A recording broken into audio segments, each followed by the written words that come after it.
नमस्कार। आज हम एक ऐसे कानून की बात करने वाले हैं जिसने भारत में मजदूरों के हक की लड़ाई का पूरा नक्शा ही बदल दिया। जी हां, हम बात कर रहे हैं ट्रेड यूनियन अधिनियम 1926 की। चलिए समझते हैं कि ये इतना खास क्यों है। एक पल के लिए सोचिए, क्या हो अगर बेहतर सैलरी या काम करने की अच्छी जगह मांगने के लिए कोई हड़ताल करे और उसे जेल हो जाए। सुनने में थोड़ा अजीब लगता है ना, लेकिन एक वक्त था जब ये एक कड़वी हकीकत थी। जी हां, बिल्कुल। 1926 से पहले तक मजदूरों पर यही तलवार लटकती रहती थी। तो चलिए आज उस कानून की तह तक चलते हैं जिसने भारत में ट्रेड यूनियनों को एक कानूनी कवच दिया और उन्हें मजदूरों के लिए बिना डरे लड़ने की हिम्मत दी। तो सबसे पहला और बड़ा सवाल यही है कि आखिर इस कानून की जरूरत पड़ी ही क्यों? यूनियनों को प्रोटेक्शन क्यों चाहिए था? चलिए उस दौर में चलते हैं जब शुरुआती यूनियन अपने होने तक के लिए लड़ रही थीं। तो चलिए इस टाइमलाइन पर नजर डालते हैं। देखिए, कहानी शुरू होती है 1921 के एक बहुत ही बड़े केस से। हुआ ये कि मेसर्स बिन्नी एंड कंपनी के मजदूर हड़ताल पर चले गए और मद्रास हाईकोर्ट ने क्या किया, उनके नेताओं को सीधा जेल भेज दिया। सोचिए, इस एक फैसले ने ना पूरे देश में जैसे एक आग सी लगा दी। और बस इसी घटना के बाद एनएम जोशी जैसे बड़े नेताओं ने मोर्चा संभाला और सरकार पर जबरदस्त दबाव बनाया कि भाई एक ऐसा कानून लाओ जो यूनियनों की जायज लड़ाई को जुर्म ना समझे। और इसी दबाव का नतीजा था ये ऐतिहासिक 1926 का अधिनियम। ये जो लाइन है ना, ये इस कानून की आत्मा है।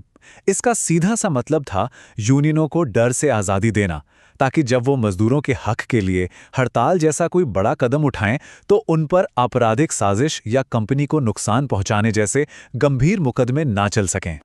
तो ठीक है, ये तो समझ आ गया कि यूनियनों को सुरक्षा मिल गई। लेकिन अगला सवाल ये था कि कोई यूनियन कानूनी तौर पर बनेगी कैसे?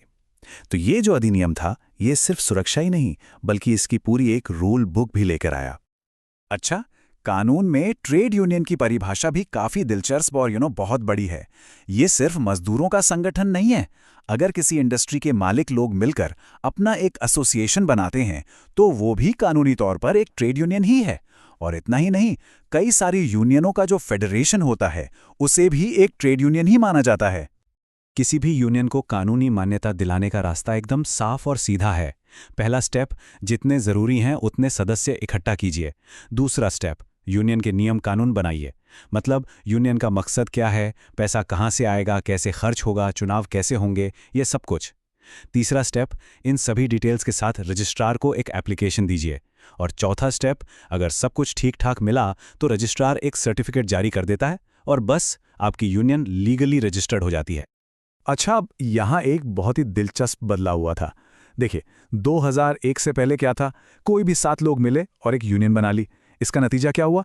एक ही फैक्ट्री में दर्जनों छोटी छोटी बिखरी हुई यूनियनें, मतलब ताकत पूरी तरह बटी हुई थी। लेकिन फिर 2001 में एक बड़ा अमेंडमेंट आया।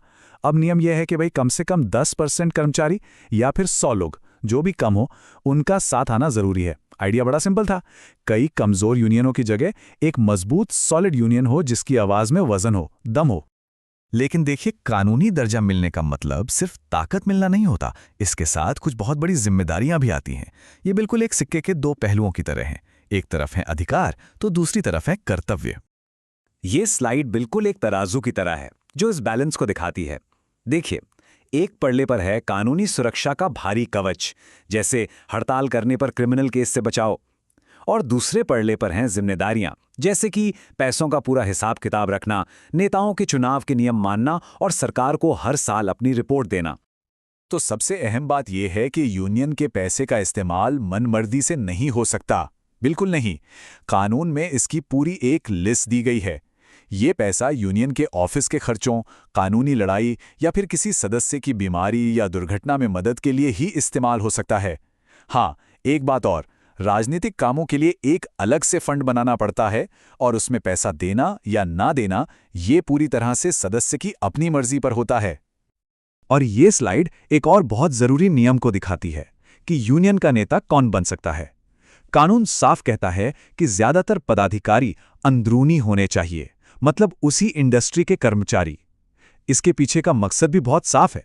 यूनियन को वो लोग चलाएं जो मजदूरों की समस्याओं को जमीन पर असल में समझते हैं, ना कि कोई बाहरी नेता जो सिर्फ अपनी राजनीति चमकाने के लिए आया हो।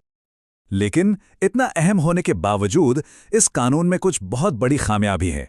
तो चलिए अब सिस्टम की उन दरारों पर नजर डालते हैं जिनकी वजह से ये कानून आज भी, इतने सालों बाद भी, बहस का एक बड़ा मुद्दा बना हुआ है। ये टेबल इस कानून की 4 सबसे बड़ी कमियों को साफ साफ दिखाती है। पहला, रजिस्ट्रेशन कंपल्सरी नहीं है। दूसरा, नियम तोड़ने पर सजा बहुत ही कम है। और तीसरा, जो शायद सबसे बड़ी और सबसे पेचीदा समस्या है, मान्यता का कोई प्रावधान ना होना। मतलब यूनियन कानूनी तो है, पर मालिक उससे बात करने के लिए मजबूर नहीं है, वो उसे पूरी तरह से इग्नोर कर सकता है। और यही सवाल इस कानून का सबसे बड़ा पैराडॉक्स है, सबसे बड़ा विरोधाभास।